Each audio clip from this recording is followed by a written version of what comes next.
mentira. De verdad, te podría contagiar yo si es que tengo algo. El tema es lo siguiente. Miren, esto, bueno, no, piratea, pues. Vean ustedes, están bien las alteraciones y sus explicaciones. Esto es lo más importante. O sea, no basta con saber si hay una alteración en el número, hay que saber por qué. Y eso sí es importante para un médico. Entonces, mi tía me dice, hijito, mira esto, yo veo la leucocitosis, pero tengo que saber por qué hay leucocitosis. Entonces, ¿cuál es el problema? Es que la leucocitosis debe depender de algunas cosas. Y aquí viene, la leucocitosis se puede deber a neutrofilia, eosinofilia o basofilia, a veces por linfocitosis y a veces por monocitosis. Muchas veces se pueden combinar todos, entonces cada serie puede estar presente. La leucopenia puede deberse a falta de granulocitos, ni uno solo, nada de granulocitos, o pocos de estos que se conocen como granulocitopenia. Además, podría ocurrir este gran problema, la neutropenia congénita. La neutropenia congénita es una enfermedad incompatible con la vida, ya que no hay neutrófilos para pelear con la primera infección de una persona, es decir, con la caída del cordón umbilical. Entonces a los 7 días estos niños mueren, ¿ya? Pero también puede haber una neutropenia adquirida, y esto se debe generalmente al uso de medicamentos, ¿ya? Dime. Sí, uso de medicamentos. Linfocitopenia es otra causa, está bien que no tengas. ¿Pero por qué, doctor? Bueno, vamos a estudiar una. ¿Qué pasa en la neutropenia? En la neutropenia acá tenemos que comprender que es cuando, lamentablemente, es menos de 1500 los neutrófilos en sangre. Esto es un paper sumamente racista, obviamente, no sé si se dan cuenta. ¿Qué les puedo decir? Efectivamente está bien, pero ¿qué te puedo decir? Menos de 1500 en todo el mundo ahora se acepta como neutropenia, ¿está bien? Ya estos estudios de raza no deben. Las leucopenias, cuando vienen con neutropenia sola, son graves, muy graves, pero si se acompaña a otras como monocitopenia y linfopenia, créanme que es mucho más grave. En la monocitopenia podrían ocurrir lamentablemente alteraciones de la hematopoiesis. Y esto es más frecuente, sobre todo, en ciertos trastornos genéticos por déficit de GAT2. No obstante, quiero que entiendan, si no hay monocitos, nos pone en riesgo de inmediato de sufrir una infección, sobre todo por tuberculosis. Recuerden, el monocito se va a convertir en ¿qué? Macrófago. ¿Y quién peleaba contra la tuberculosis para encerrar, controlar la noxa? Macrófagos. Si no hay monocitos, no hay M1. Estamos fregados. Muy bien. Y en la linfocitosis, recuerden que es muy rara, suele ocurrir generalmente cuando hay problemas virales. ¿Ya? Vamos a hablar de por qué los neutrófilos disminuyen en su calidad. En primer lugar, tienes que entender cómo se mueven los neutrófilos en el cuerpo. Esto es un estado basal, un estado en el cual los neutrófilos están quietitos. La gran mayoría, ¿dónde está? En la médula ósea, un color plomito, ¿lo ves? Otro grupo está en la circulación, son aquellos que están circulando por la sangre. Y otro grupo en verde están marginados. ¿Qué significaba marginados? ¿Se acuerdan esto? Los que estaban circulando, los que estaban rodando son los marginados. ¿Se acuerdan? Muy bien, ahí están repartidos mitad. Y el resto están en los tejidos, acá, peleando la batallita que tienen que pelear, ¿no? Haciendo nets. ¿Cierto? Muy bien. ¿Qué ocurre en la infección? Miren ustedes qué pasa en la infección. La mayoría de neutrófilos, por quimiotaxis, ¿a dónde va a migrar? Al tejido. Al tejido. Entonces, cuando tú tomas una muestra de sangre en los neutrófilos, no estás tomando una muestra de tejido, estás tomando una muestra de sangre, ¿cierto? Sí. Entonces, falsamente, los neutrófilos circulantes están disminuidos. ¿Te das cuenta? ¿Dónde están entonces? La gran mayoría están marginados, porque están rodando y están en el tejido batalla. ¿Comprendieron? Entonces, si yo veo un paciente que tiene neutropenia, tengo que primero pensar que podría ser una infección en ese momento, ¿cierto? ¿Qué otras opciones tengo yo para pensar? Miren ustedes, ¿qué pasa cuando uno tiene mucha adrenalina? Por ejemplo, antes del examen del doctor Cabellos o antes de su solución. Ya no hay adrenalina, ya pasó, ¿no? Muy bien, cuando hay un montón de adrenalina, los neutrófilos van a circular, se van a mover, van a dejar de estar marginados. Y miren ustedes que ni uno está en los tejidos, hay muy pocos ahí, la gran mayoría está circulando. Entonces, falsamente, los neutrófilos van a salir elevados, ¿cierto? Entonces, imagínate que una persona, tú lo mandas a correr, no sé, o viene a donar sangre, y no sé, a la Almenara, va a donar sangre a la Almenara, y justo en el camino se encuentra con los cholos de adaptado, de Girón adaptado. Y sale entonces, lo agarran muchachos, se salva y son rasguños pequeños. Llega a donar sangre, ¿y cómo va a estar el sistema simpático? Elevado. Súper disparado. La adrenalina, ¿cómo va a estar? Súper elevada. Le toman la muestra de sangre antes de donar. No está un médico de USUR formado en esta clase, está uno de otra universidad formado en otra clase. Y le dice así: señor, usted tiene una neutrofilia, debe de verdad estar infectado. Por favor, no hablemos de eso. Algún día me verán por ahí dando clase cuando mi sueldo sea mayor. Entonces, chicos, ustedes se van a poner a pensar, viene, no sé, pues, un médico de UXUR y le dice: oye, tranquilo, este paciente está con la adrenalina al límite. Mejor dejemos que pase todo, que llore, lo abrazamos, le damos su comidita para que el parasimpático calme a su amiguito simpático y medimos otra vez. ¿Cierto? Porque ahorita hay una reserva circulante mayor que marginal. Otros cambios que puede haber, pues el uso de esteroides. No mires a tu amigo del gimnasio, no.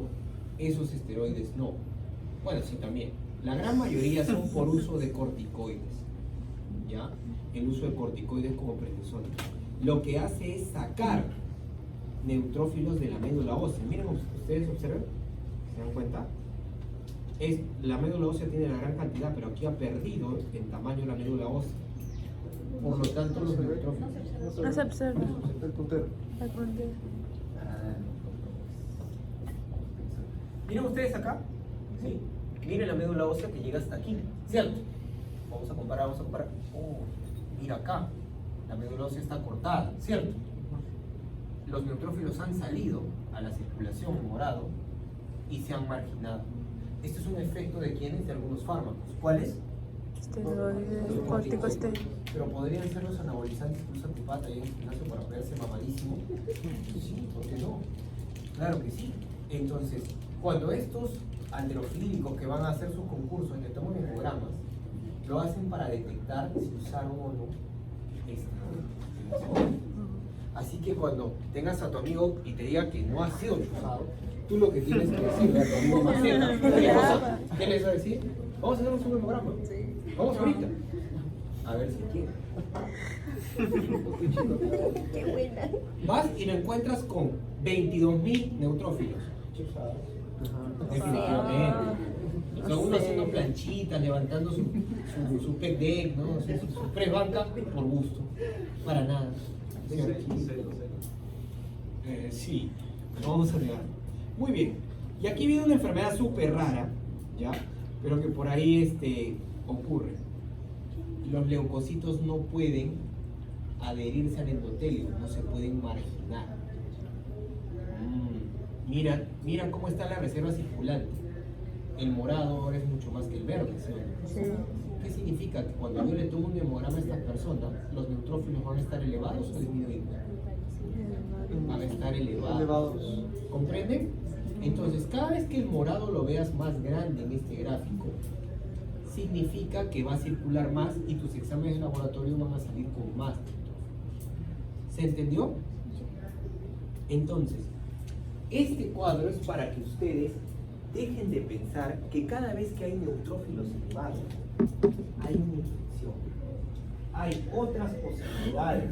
Quiero que ustedes como mis alumnos dejen de pensar en una sola opción. Piensen en varias, ¿no? Entonces, si llega un paciente con neutrófilos elevados, por favor, primera opción, ¿cuál es? Una infección aguda. Aquí está, por quimiotaxis. Todos están viniendo. Eso ya lo aprendimos en la semana 2, ¿se acuerdan? Pero tienes otras opciones, ¿cierto? Si lo ves mamadísimo, le vas a preguntar, ¿no? Esteroides. Oye, estás usando. Si ha tenido una hemorragia reciente y la adrenalina está al límite por la fase compensatoria, no vas a dudarlo, ¿no? ¿Comprendes? Si es que un paciente está en plena, no sé, lamentablemente falta de acción leucocitaria porque ha nacido con un problema genético de las selectinas e integrinas, esa es otra opción, ¿cierto? Van a estar elevados. Y ni siquiera funcionan los neutrófilos para colon. Ya estaría muerto, ¿no? Duran muy pocos, generalmente son niños. ¿Ya? ¿Dudas hasta ahí? ¿Alguien tiene duda? Cuando se hace un hemograma, ¿la reserva marginada también se puede observar? No se puede observar. Para observar la reserva marginada, tú necesitas tomar una biopsia. Pero, por ejemplo, en la infección se ve que la reserva marginada está mayor a la reserva circulante. Claro que sí. Por lo tanto, los neutrófilos van a salir disminuidos. Entonces en neutropenias, en la infección casi siempre hay neutropenia, va a empezar muy fuerte. Exactamente. Ojo, depende de dónde lo agarres. Digamos que, es una buena pregunta y le damos una participación para eso. Digamos que la infección ocurre en mi mano izquierda. ¿Cierto? Yo tomo de aquí y muestro. Aquí por quimiotaxis todos los neutrófilos están viniendo en este momento. No se están marginando acá, sino se van a marginar por acá. Por lo tanto, las reservas están circulando. Aquí, ¿cómo que va a salir? Neutrófilos elevados. Los de acá. ¿Comprende? ¿Ya? Este tipo de cosas son cruciales para entender. En infección, mientras menos neutrófilos encuentres, más grave es. Porque la gran mayoría se ha empezado a marginar por todos lados. ¿Comprende? ¿Ya?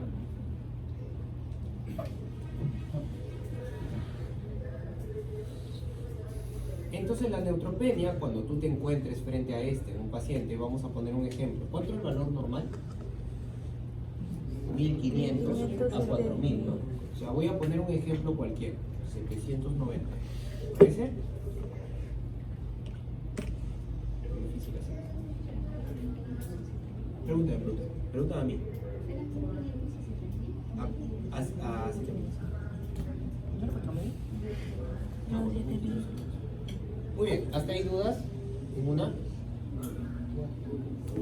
Miren, cuando la neutropenia es aislada, cuando es aislada solamente la alteración en neutrófilos, solo en neutrófilos, tienes que pensar en una disminución de la leucopoiesis.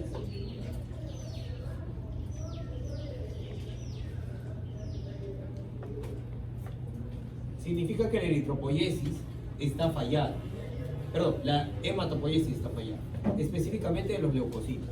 Y pues eso ocurre aquí, cuando naces sin una buena neutropoiesis. ¿Cómo se llama eso? Neutropenia congénita. ¿La neutropenia congénita es una buena enfermedad o es incompatible con la vida? Incompatible con la vida. Y otra razón que ocurre más en adultos, ¿cuál será? Neoplasma. Por ejemplo, las leucemias. ¿Se acuerdan de leucemia? Leucemia O la mieloide aguda. que aplastaba a toda la médula ósea, ¿se acuerdan? Ajá. ¿Dudas hasta ahí? Dime. ¿Podría repetir cuál era el valor normal de los De 1500 a 7000. Mira aquí, puedes observar 1500 a 7000. 1500 a 7000.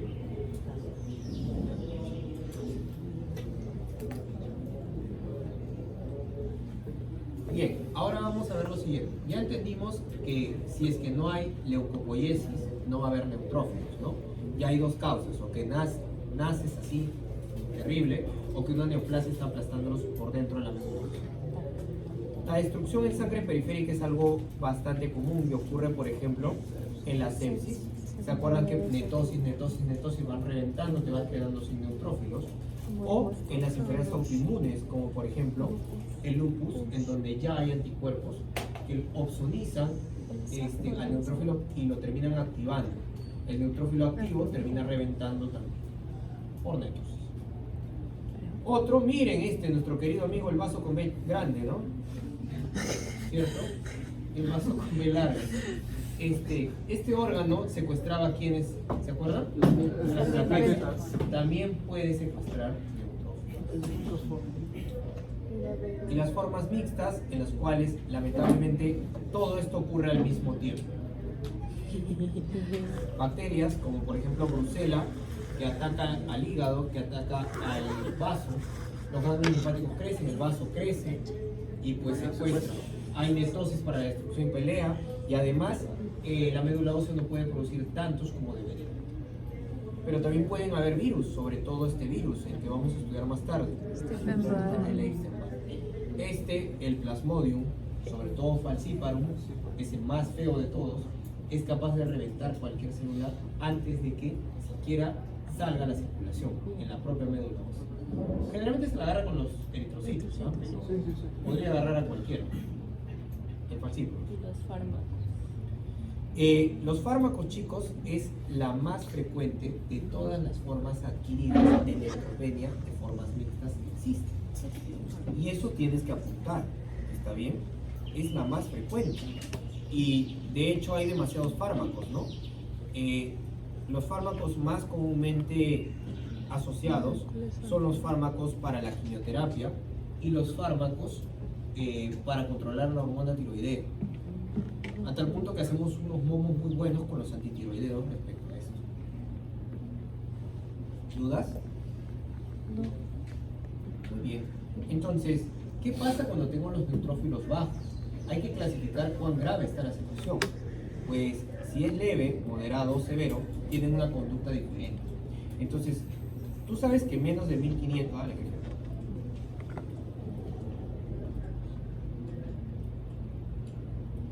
menos de 1500 estás hablando de neutropenia, ¿no? ¿Cierto? Y si solamente llegas a 1220, es una neutropenia leve, ¿lo ves? Pero en el ejemplo que yo puse, 792, la neutropenia ya es moderada, ¿te das cuenta? Y menos de 500 es una neutropenia severa. Doctor, ¿existirá alguna que tenga menos de 100? Sí, 88, 52. Eso se llama neutropenia profunda. Y hay un término que es incompatible con la vida que se llama granulocitosis. la complicación más temida de los medicamentos actuales para tratar la esquizofrenia, olanzapina, clozapina. Está bien, esa es la complicación más temida. Son medicamentos excelentes, hacen que un paciente con esquizofrenia tenga una vida normal, pueda estar estudiando, etc. Pero a costa de generar esto, así que su psiquiatra cada 3 meses está pidiendo hemogramas. Otro fármaco que es tan agresivo como esto, el antitiroideo metimazol, está bien, también llamado tiamazol. Estos medicamentos, propitioracilo, que son medicamentos para tratar problemas tiroideos, son tan agresivos con la médula ósea que pueden llevarlo hasta 0. ¿Entiendes? ¿Destruyen la médula ósea o la inactivan? No, inactivan por completo las divisiones. Hay un tema, que hay medicamentos que históricamente son malos para la médula ósea como los quimioterápicos, y estos te llevan hasta profunda, pero no son tan agresivos como los que les dije. Algo tienes que saber, que mientras menos neutrófilos tienes, más riesgo de que las infecciones penetren en tu cuerpo, sobre todo la cándida.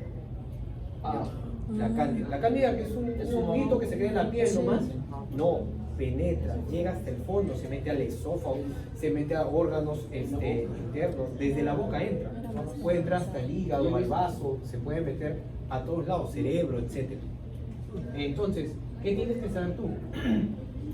Que mientras más grave es esto, más peligro de infección.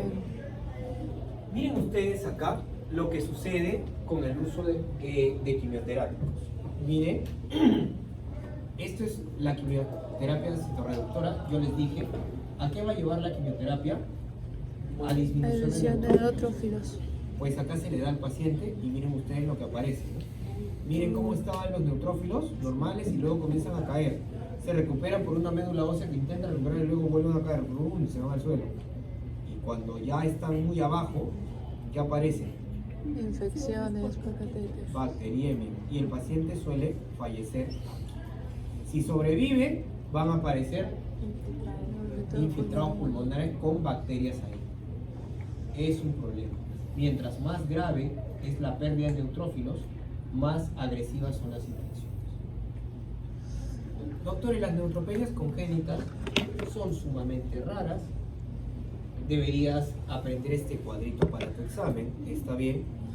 Lo que tienes que saber es que todas estas van a terminar generando esto. ¿Cómo se llama? Onfalitis. Onfalitis.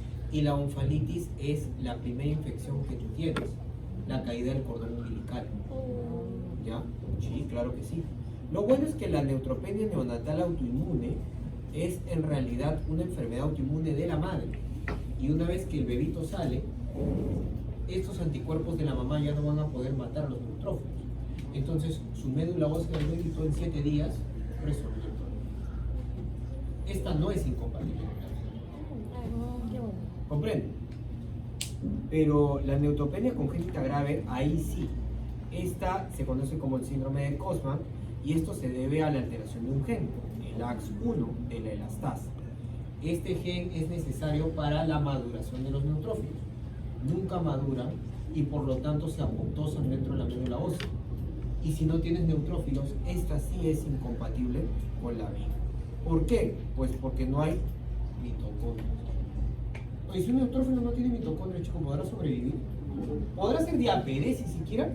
Porque se requiere energía para mover el citoesqueleto. Incompatible con la vida. No esperen que sobreviva más de 7 días.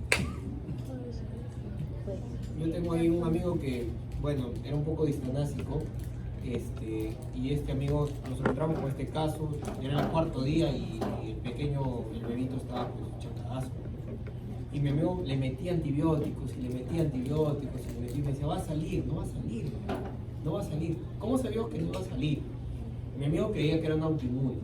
Es la verdad, o sea, tampoco no estaba tan alejado de la ciencia. Decía, es un autoinmune y pues esto va a mejorar después de 2 semanas porque los anticuerpos de la mamá ya no van a estar presentes. Le quitas el pecho materno y ya no va a haber. Hay que darle fórmula. Pero no, era un síndrome de Cosman. El problema, ¿sabes cuál era? Es que era que cuando hicimos el estudio, los neutrófilos no se movían en la muestra. Entonces ya tienes que entender que no hay energía. Claro, no tienes el análisis genético, todavía no sabes, pero te hace sospechar. ¿Y no se le hace transfusión de sangre? Sí, claro, puedes hacer eso, pero no puedes transfundir a cada rato, todos los días a una persona. Y tampoco se puede hacer un trasplante de médula ósea. Esas son opciones actuales. Pero para 7 días conseguir una médula. Cada 7 días se está transfundiendo. Para una persona es terrible. Pero bueno, ocurre, ¿eh? Después te explicaré un poco. ¿Cómo producen neutropenia los fármacos? Pues miren ustedes este fármaco de color amarillo, ¿está bien? Miren ustedes que después de haber sido metabolizado o convertido en hígado a otro pedacito, este pedacito que se llama metabolito del fármaco se pega a nuestro querido neutrófilo. Y pues esto le parece feo a una dendrítica. Y si esta dendrítica dice, esto no es humano, va a inducir una respuesta inmune, ¿cierto? Y van a terminar quemando. Entonces se van a formar anticuerpos antineutrófilos. ¿Comprendieron? ¿Dudas hasta ahí? Se parecen mucho, ¿saben a qué? A la ozonización que ocurre por las plaquetas en la trombocitopenia inmune, ¿no? Con fármacos. Siempre hay una dendrítica medio. Muy bien. Primer descanso.